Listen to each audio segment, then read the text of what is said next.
Ka tangi te titi, ka tangi te kaka, ka tangi hoki aho, ti hei mauri ora, and welcome to Rangituhi, Writings Across the Sky, the inaugural pioneer Tawa celebration of National Poetry Day.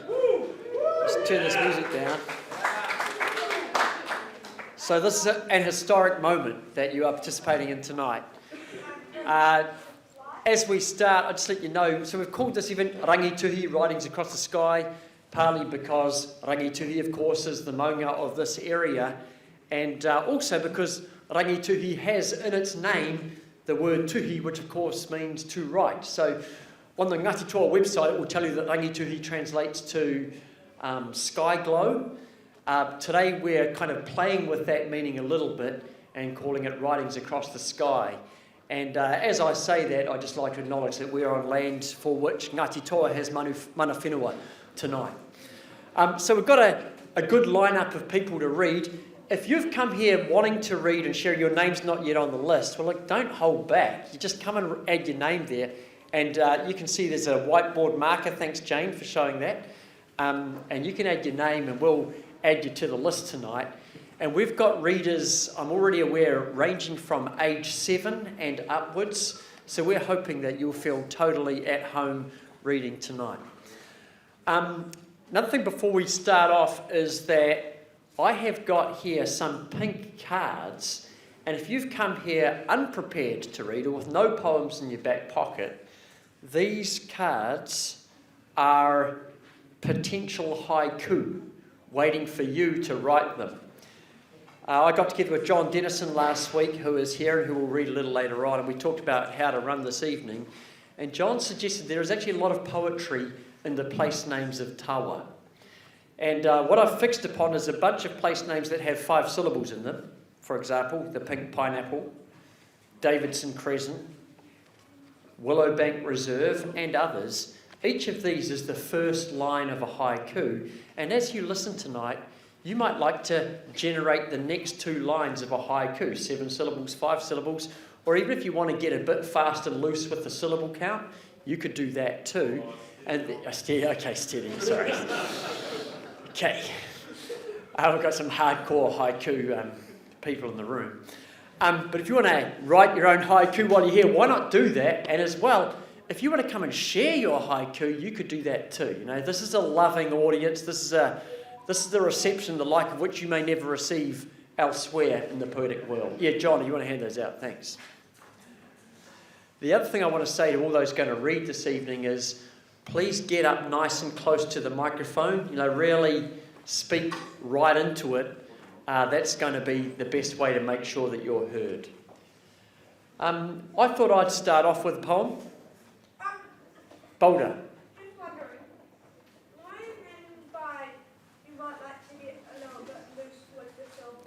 I mean, don't worry too much about the rules of haiku, but just use as many syllables as you feel like you need. That's what I mean. And you've been passed upon by the true haiku. Yeah. So, let's get this thing started. I've got a little poem here called Tawa Ephrathah. And this is a poem I wrote one Christmas as I looked at the clouds on the hills. And hopefully I can remember it for you. It goes like this. The clouds making love to the hills, plugging the sky at valleys either end. On Christmas Eve, do not dispirit. Another day, you'd rail, protest at the sealing off from places other, stew with the suburb in its own stratocumulus. But not tonight. Tonight, the sheep in the paddock beside the reservoir seem near, their bleat clear as heckle, heartening. This whole valley's a stable, the stream its manger, and when after dark the clouds disperse, the Southern Cross will be to us compass of affirmation. Watch it tilt, till the bottom eclipses the top, and the line it describes, extended, bears on us. Tawa Ephrathah, ladies and gentlemen. Thank you. We're going to start off with Holly first up, who's going to read to us, and we're going to diverge already from the order here because Mina needs to get away early, so we're going to have Mina after Holly. And Holly, I'm going to shift this for you. Do you want to try that? Just say a word. Like testing. Testing. That's good, eh? Yeah. Okay, Holly. Let's go. Here we go. Music is not something you have to learn because it doesn't have to sound any particular way to be good. Music is a language with words all of its own. Magic really exists. There's magic in music. Every note is a letter, and every combination of sounds is a word. Some are rushing like a river, others are calm like the setting sun. Music is an inner feeling because music is unique. When we play music, it rings out into other people's hearts and makes the world a better, happier place. Maybe music can change who we are.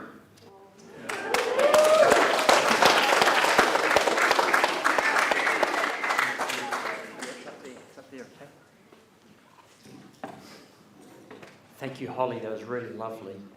Let's come to Mina now.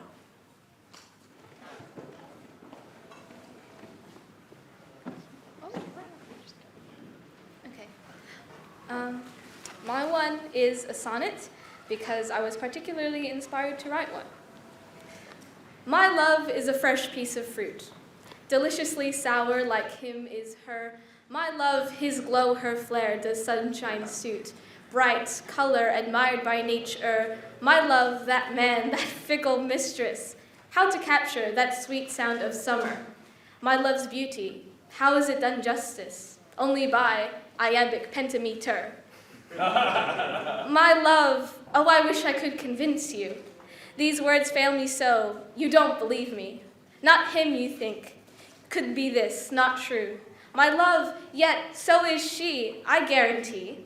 The effect of this sonnet, I guess, more hinges on the twist that my love was oranges.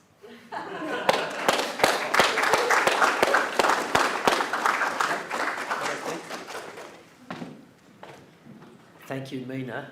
Just to say too, there's Milo available up here where the urn is. It's free Milo. Do come and get yourself something if you need it. Amy, could you just move one step, please, so I can just see who's next on? Thank you. We've got Chris next. Chris, where are you? Come on up.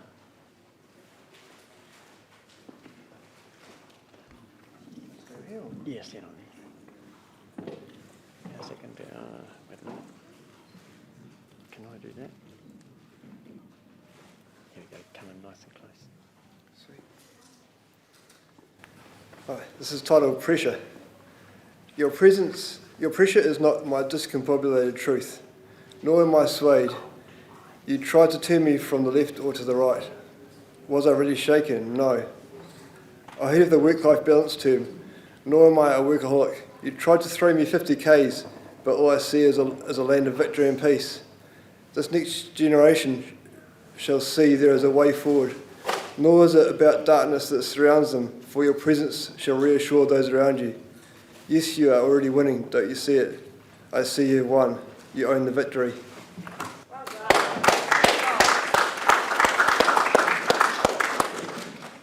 Thank you, Chris. Thank you very much. And actually, Chris's dad, Richard, is doing the camera this evening. We're not live, but there is going to be some edited highlights coming out on Facebook later on, all right? So just so you know that. Esther, over to you. How's that? All right. Before, I was free, but now it's hard to be me. Back then, life was good, but now I hide behind my hood. I wonder what I would have done if I hadn't stayed with you, if you hadn't stuck with me like glue. Looking back now, I wonder, who was I really, other than just in theory? Maybe I was a brat, but we should meet up, just for a chat. Catch up on the days we lost. It might help us defrost. Because that's what friends do. They always pull through. I wonder if anyone notices me, or am I like a flea, a nuisance, to be flicked away? Or maybe I'm an entree, the beginning, but not as good as the main. It feels sickly sweet, like sugarcane. But there's one thing I've always remembered, the kind of person my mother commended, someone who could bounce back and not get stuck in the trap. That was who I used to be. Maybe I can go back there, find a hobby, stop being so scared. I'll feel good. I could get rid of my hood. Maybe I could be me again. It'll be hard, but I'll push through. The old me could do it.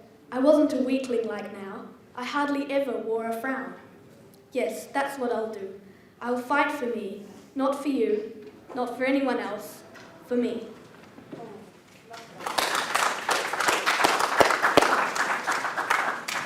Thanks, Esther. Definitely not an entree. Let me reassure you of that.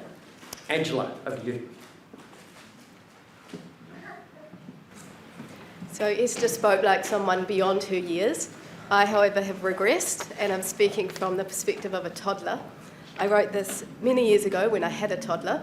Mark, you'll be pleased to hear it's based in Linden. There's a moorpork in the trees when I go for my nighttime wheeze. It's making quite a racket across the evening breeze. But it's rather a lovely sound. Shall we take a look around, see if we can find it somewhere across town? You head out to the gate, and if you don't mind the wait, I'll just get my dressing gown. Gosh, it is rather late. We'll head on down the street. Oops, I'm in my bare feet. We need to cross the railway line. We've got a moorpork to meet. There it is, on the hill. Keep quiet and still. It's looking down at me. Oh, what a thrill. But I'm starting to nod my head. I think that instead of staying here a while, we should get back to bed.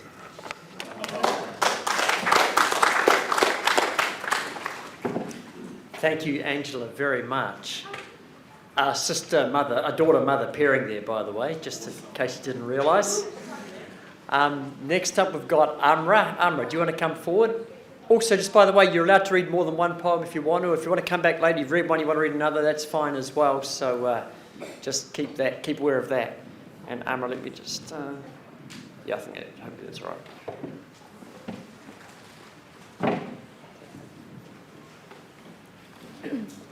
So I wrote this poem literally like 2 hours ago, so it's not the best thing ever, but I'll explain more about it once I'm done reading it.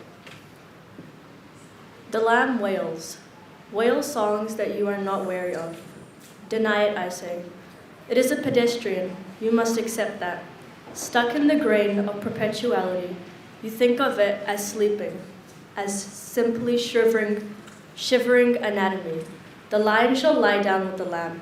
Deny it, I say, that certain hunger. So this poem is about, I would say, the paracosm of people and how one person is so quick to use the other. And there's a lot of meanings to this. I would say that the lamb and the lion are like two separate people. The lion does not need the lamb, but because it sees a lamb, it suddenly wants it. And that longing is what's the hunger of it. And that hunger wasn't present there before, but now it suddenly has it, and it will do anything to sustain it. That was the first poem I wrote. And the second one is a recount of, I would say, what I feel every day. She sees me. The fabric of her cardigan sticks on her. Glistening fruits entice me. They stare, as I could say. She warns me, or may she ask me. She hopes the answer this time will be different. I lie. She tells me that I do not eat to sustain myself, but to belch. I lie. She knows who I am. She sees me, but she does not wish to hear of it. I lie. A paracosm of fruits look down at me, for I am a woman, not a man, nor a saint, nor a mystic, nor a lover, but an anatomy of blood. I lie. They warn me. She sees me. She does not accept.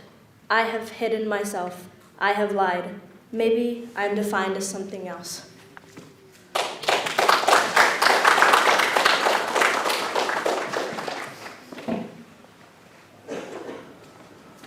Thank you, Amra, so much. And she said that she wrote at least one of those poems a couple of hours ago. We had a little workshop down at the library earlier this afternoon, and it just goes to prove you can make poetry anytime you feel like, folks. You can do it tonight, tomorrow, next week, but all it takes is to sit down and do it. So I encourage you. Yes, Boulder? What's the fuzzy microphone for? That's for the video, the camera. That's what that's for. Let's go now to John. John, can we have you, please?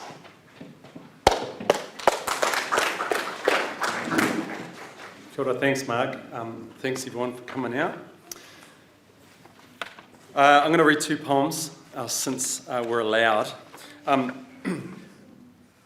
Phil Fountain's here. When I was a kid, Philip and I used to melt lead in cat food tins in the backyard and do stuff with the lead. And so this poem is about this memory of melting lead in the backyard. Don't do it. But we did. It's called The Backyard Forms. I'd find them in the gutters beside the road, wheel balancing weights cast in lead that had flicked off from the wheels of passing cars. Most were small, but some were a decent size, a hand width or more, warming in your palm and grimy.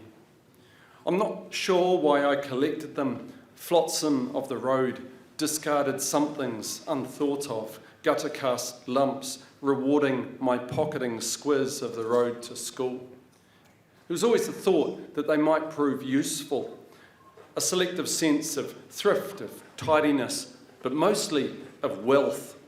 I'd bring out the stash to impress visitors, heft the ice cream container down, let them feel the weight, turn the fines over, share a happy fossick, rim-sprung lead slugs, eccentric balancing acts, already dull with history, my accumulating treasury. When at the holiday camp I found the airgun range and its tiny smeared slugs, I began to think elementally of lead itself, especially of how someone had said you could melt it over a backyard fire, could work real metal. That was the lure which got me hauling down the heavy tub with its finders keepers history of leady nub and taking it out back to where we'd set into the clay a brick-lined fire pit. For a crucible, I cleaned out a cat food tin can and pinched a spout, found gardening gloves and some pliers and set the loaded can in the embers. Nothing at first, glue from the can label burning off. Then it was possible to see, with quick, breath-held glances, a glow about the tips of the weights, with some show of pooling silver at the bottom. The fines, my picked-over hopes, pile of discards set aside just in case, waste of A to B, and of kids getting a taste for firearms, trigger therapy, resolved into now, lumps all swimmy in themselves, becoming what they are in any case, pure under a layer of what is also there, peppery dross. In remembering, there is a gloss that floats like the scum on the surface of a pond, so that what is collected and weighed up in the mind needs freeing up, redemptive fire, and a hand to tilt the tin and see the promised end, the remembering form running down the clay face of things, answering the sky in its brightness, answering the earth in its fall, telling the story of both. We'd already thumbed and pugged holes in the dirt, some simple sinkers, others more ornate, coinage with a hole in the centre, rough longswords in miniature, small negatives of our imagination that, when it came to it, couldn't contain that bright heaviness, the shimmering flux reaching for a livelier form to touch with its quick, clay-born tongue, the now. I'm satisfied. Then, look, see how oxides blooming on the new cast mirror fix its surface with a sharp intake of air. Thank you.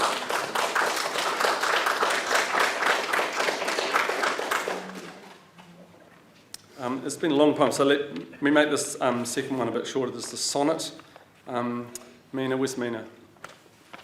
She's gone. Oh, I know she loves sonnets. Anyway, here's a sonnet. This is possibly the only sonnet in the English language about an effluent spreader. And it's about an effluent spreader, and it's also not about an effluent spreader. Effluent spreader. The fields ache, and unconcerned the spreader in the shining heave of grass, the still-rooted stuff of milk. And now wider the reach, so that through its jubilant mill arc rainbows of ineffable mud. It turning moves and moves you, lost in a morning of faith. And what wells up is good, having all already gone to waste.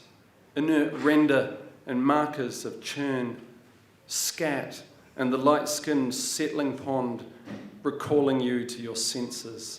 What is there to stop you from emptying hand after hand after hand after hand? Nothing is wasted, broadcasts the spreader, flinging its arms wide.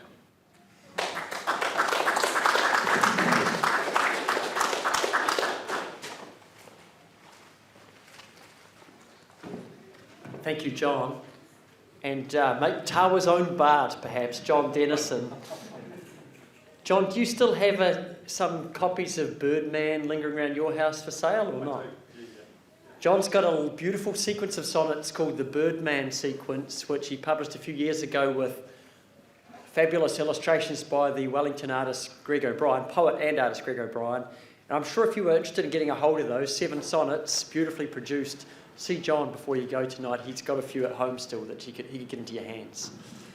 Boulder, I'm just going to bring Amy up here now, okay? So, Amy, why don't you come forward? Okay. And I think Elise is going to tautoko at the same time. Wait a minute.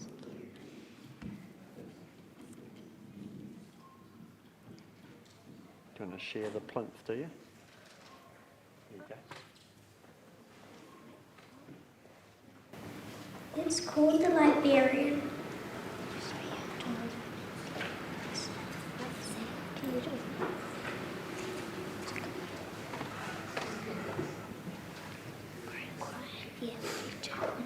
Quiet in the library says the cat wearing cat. Huh? I replied. Who just said that? Quiet in the library says his sandwich eating bear. I replied. No eating marmalade here. Quiet in the library said the tiger drinking tea. Wait, I replied. Are you talking to me? What's happening in the library, said the kids who came to look. Well, I replied, why not read a brand new book? We're reading in the library, said the kids from Hampton Hill. Great, I replied, issue books at your will.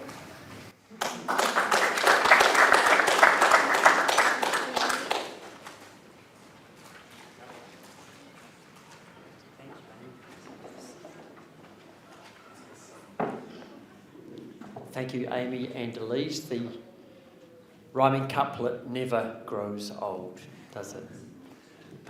Simon, it's time for you. I hope this microphone's going to reach here. I might just move the plinth, actually.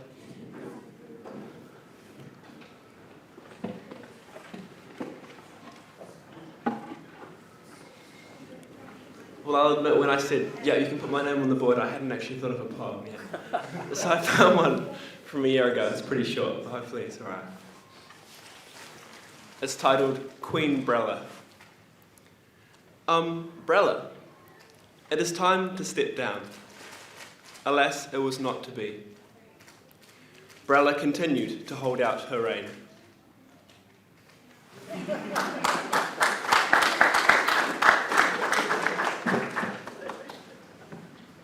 Thanks, Simon, very much. So look, if you're still thinking about reading, you haven't quite committed your name to the whiteboard yet, it doesn't have to be long. You can come and do that too. Thank you, Simon. We've got Jeremy. And I think, Jeremy, is this something you wrote earlier today or is this something different? This is from earlier today.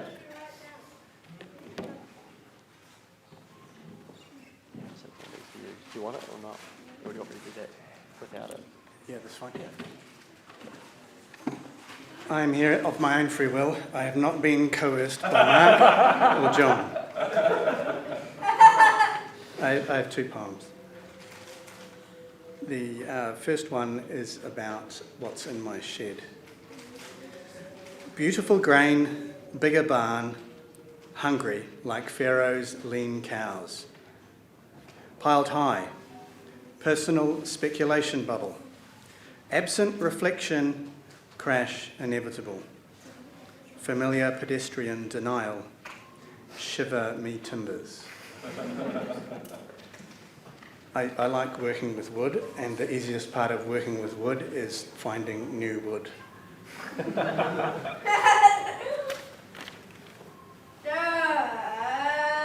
This is about an old friend of mine. Worries and doubts.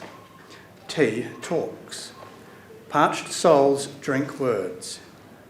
Unburden utterance of judgment. I tell.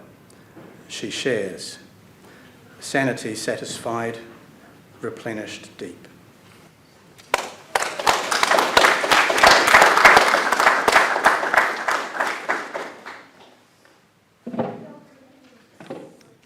Thank you, Jeremy. Alan, I think we're ready for you now. Do you want to come on forward?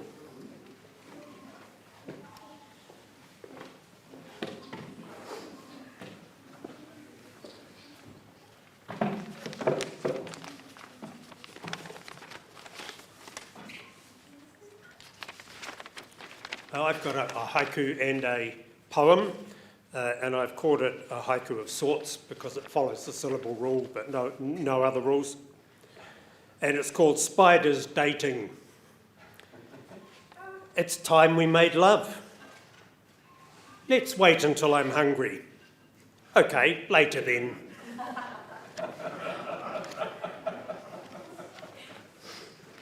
And the poem is called Growing Old. Age is just a number, so they say, but age is many numbers, and the more the days of our years, the more the numbers keep appearing. Age is just a number, so they say. Age is the number 9, a clock, and time to go to bed, and up at 11, and 1, and 3, and 5, and 7. Age is just a number, so they say. Age is the number 3, pills to start the day, and 3 at the end, and 1 more, as required and planning required, whose colour rhymes with 2. Age is just a number, so they say. Age is the number 7, seconds, the neural delay between recognising a face and recalling the name, though much longer if the one with the misplaced name is not family.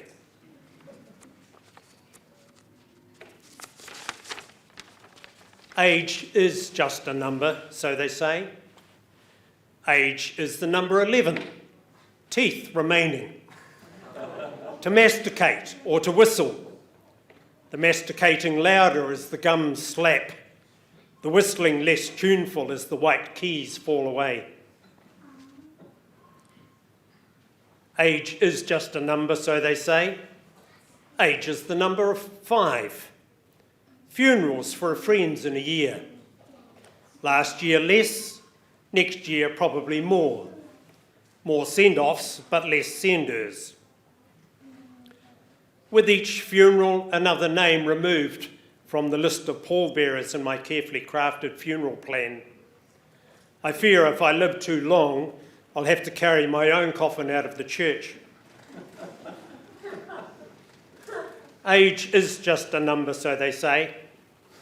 Ages many numbers, 1, 16, 40, 63, 85, 92. But life is days, not numbers. Days are measured in hours, hours in minutes, and minutes in heartbeats. Each heartbeat a gift. Don't waste it.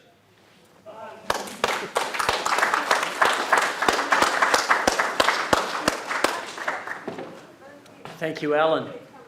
And Alan, I reckon you could sign up a few pallbearers tonight before you leave, if you like. There's a good range of ages here. Can I ask Richard forward, please? Richard, we really look forward to hearing from you.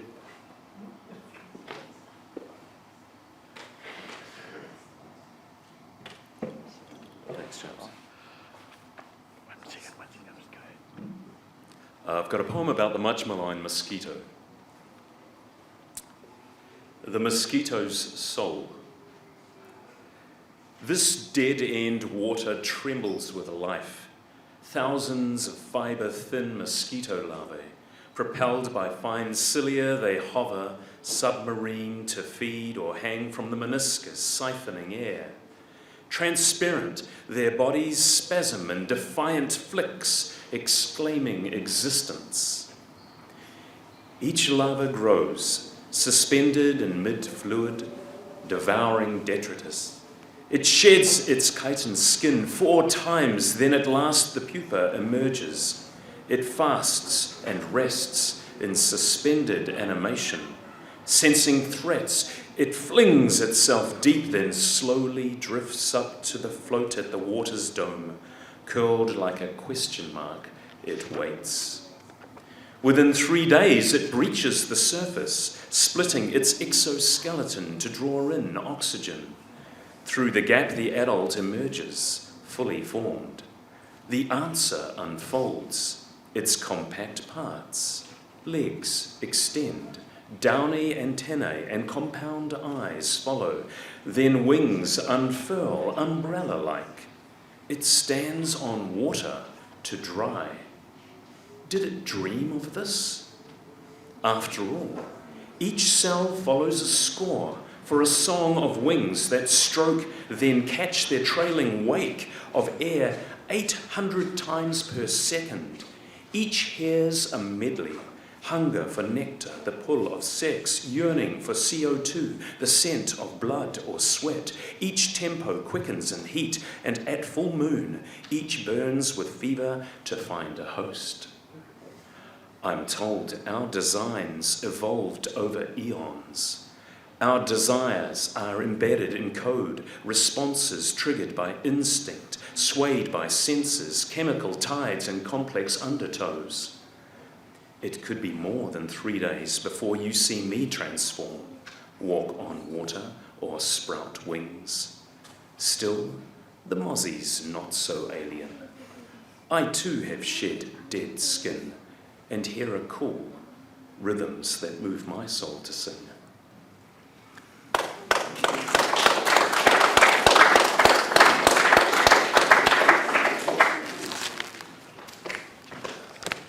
I've got another poem.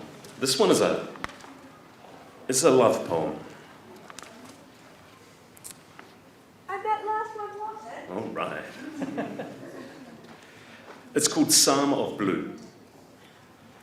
In the beginning, one would turn their back on the other to read of love. Letters written slowly, fingertips on skin like drops of water. We hid behind mirrors. After all, who can see past themselves? We desired and feared discovery. We clung to brittle shields until illusions fell like angels between us, leaving only fragments of blue. Exposed, eyes burned as we gaped at what we'd done, our backs untouched but for the searing sun. Retrieving shards, we cut our fingertips, piecing together chimes to hang from bare branches. We yearned for songs of the new, the tabla of rain, the cry of the wind in the pines, the elated dance of clouds like ink, cerulean grey from a brush swirled in water. New lyrics declared on the streets, sung in stairwells, released like birds to the sky, inscribed in sand, drawn through the night in extravagant sweeps of flying sparks, and known at dawn on skin. We've become a confusion of wildebeests flooding the Serengeti, retracing the scent of blue, the memory of green. Each passage unique, a whirl of 3,000 miles or so, contours diverging and pooling only to begin again and again. We embark on this wild pursuit. Each step the heart repeats, I do, I do. When seasons fail, we say, at least we're not alone. It seems we are already there and yet to arrive. Daily we toil and rest. Daily we drink our fill, yet still we thirst. Let's go.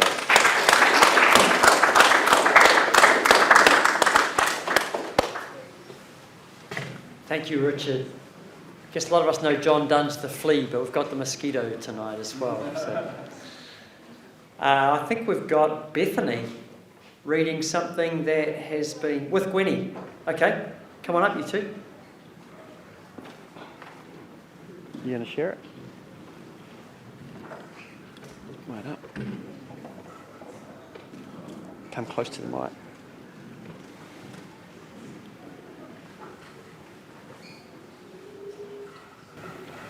I just want to write a poem. I don't want it to rhyme. I thought about a magic box with gold lines made of silk. Inside there's an ice witch and snowman dragons too. I went into the story and saw all the things too. I liked it and I loved it, and I didn't want it to end.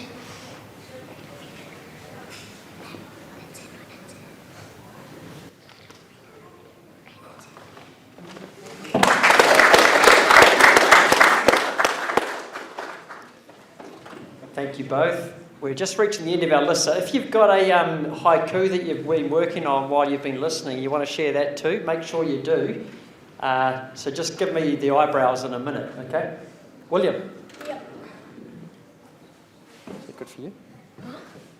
Yeah, I've only just made this poem now. Okay.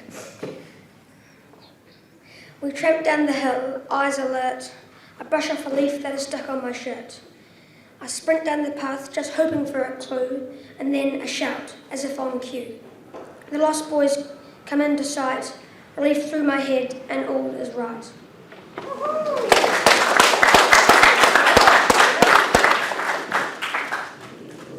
Thank you, William. Is there anybody else who's just, standing there? Yeah, Liz, yeah, sorry I didn't get your name on there.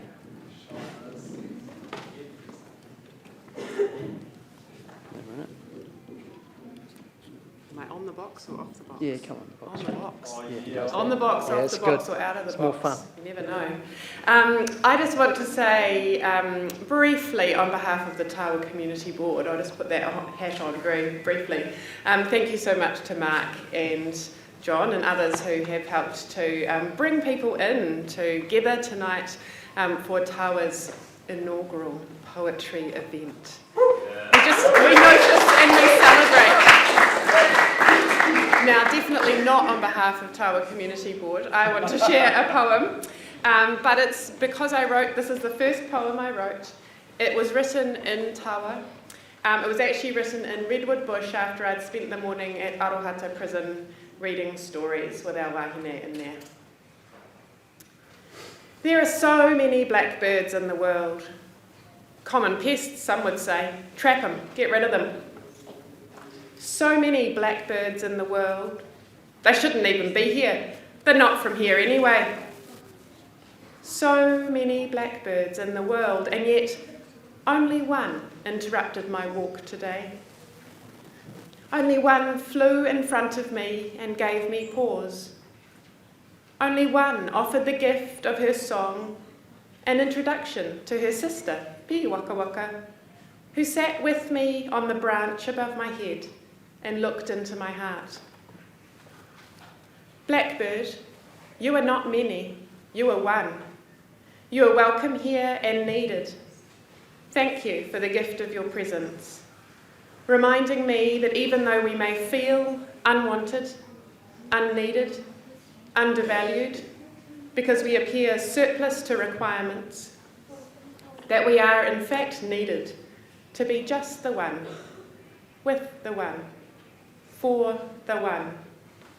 Counting always starts with one.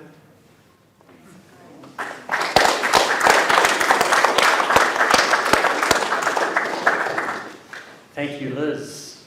Is there anybody else who's waiting and wants to come forward? Do you have something, Boulder? I'm just waiting to... Okay. Anyone got a haiku about Ranui Terrace or anything? No? Willowbank Reserve? Yeah. Okay. One. Come sit on the box. Is that ready for you? Willowbank Reserve, a sanctuary for... Sorry. Just trying to remember. That's right. That's all. I'm trying to remember.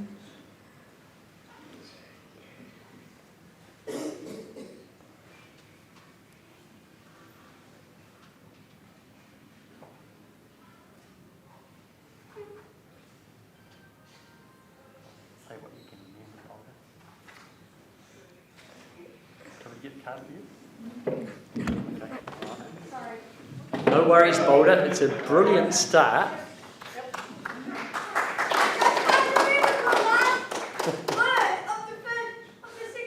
That's all right. That's all right. Yeah. That's right. Do you want to bring the poem with you, Boulder, and read it? Okay. All right. We're about at the end, I think, unless Troy come forward. I hoped you would. Brilliant. Am I tall enough? Oh, that's cool. Sweet. Cool. Yeah, I think so. Alright. Kia ora tātou katoa tō. Ko Troy tōku ingo, or Poko tōku ingo. My name is Troy.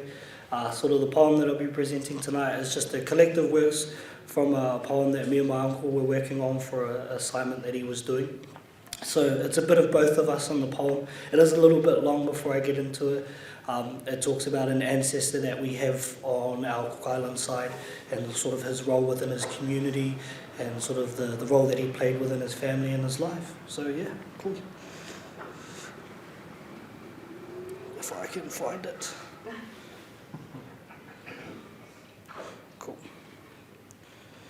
Okay.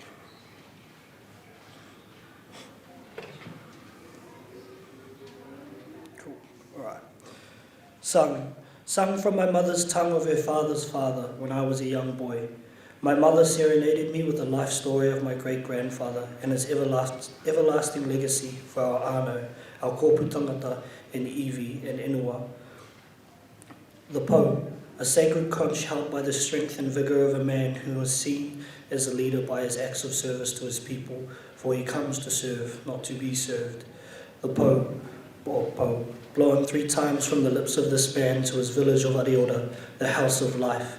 And like the frigate birds fly over the island's breeze, its house slices through the valley and villages of the island, giving rise to the dawn. The first blow to acknowledge the knowledge and the divine in the spiritual realm for guidance and protection. The second blow is for those whose footsteps walked before but no longer. Here as they have ascended to the skies as stars to guide and always keep watch over our people. The last blow, the one of connection and gratitude to our inua for the granting of sustenance of our people through the generations. Upon these blows, a karakia to all things connect in the web of Te Ao, our people gather to him, this man and his conch, underneath the great tamanu tree. From this point of gathering, he organises his people for their daily duties to ensure the provision of our families' villages, tribe and island. This includes the planting of taro plantations, cleaning of marae in sacred spaces, organising fishermen to replenish their fishing nets and waka to catch maroro fish, to the commanding a presence at the arewananga, houses of learning for our young leaders, whilst settling long-standing quarrels over land and titles. Children, grandchildren and great-grandchildren he nurtured whilst challenging them to be future visionaries of the world with the following pe'e: Taku manunui, taku manurai. When ascending to his chiefly title of his tribe, through his actions of service to his people, he was brought forward a pig. He chose to bite the ear of the pig, as he said, Te taringa te puaka e kai, the ear of the pig I will eat, as the ear hears the hurts and concerns of its people. He then respectfully declined the title, for his older sister carried the same blood as him, to carry the title of her tribe as the ancestress before her. In the late 1800s, the Catholic religion came to the island. Seeing the benefits of this, he was the first one to be baptized a Catholic. In remembrance of St. Anthony, we changed our name and our religion, our family name to Matairangi to Atonia. This man and his poo, now old and grey, retired to the margins of his Catholic name, cross and church. Upon his passing, he was buried with his family and with his belief. Ko troi tōku ingo, roa ko tōnong tōku inga. I am the son of the leader, the entrepreneur, the organizer, connector, and political agitator. If you ask my mother how she remembers him, she would say, Te Pū Tāpere o Areora, the man who blew the conch for the House of Life. And that's it. Sorry for being a bit too long.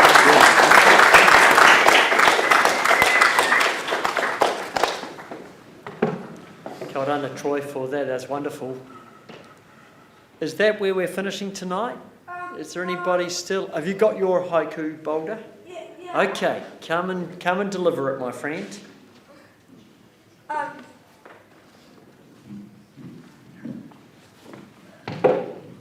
Just noting, just put an imaginary one of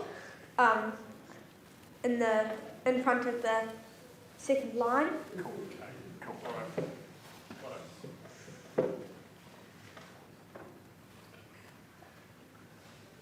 Lower Bank Reserve. Nature's.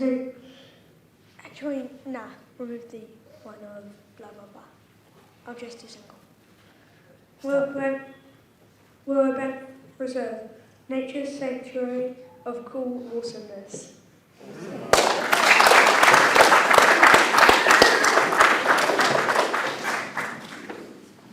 Thanks, Boulder. That was amazing. Is there anybody who's just going to regret not having come forward? You know, going to be thinking later on, I really should have done that. No, well, look, I think we may have reached the end of the inaugural Tawa marking of National Poetry Day. I'd like to thank you all for coming out on a pretty horrible night. Thank you for sharing your poems. Thanks for being such a wonderful audience. And I think I was reading the other day that the average American reads 2 poems per year. I think it was something like that. But like you've heard about 15 or 20 today, so you're stocked up. Hopefully you got a pink card. You can write a poem and you'll be ahead of the average American already. Just, you know, Boulder's done it right now. And great to see you all. Have a great rest of the evening, great rest of the weekend. As I say, thanks for coming out tonight to share some poetry.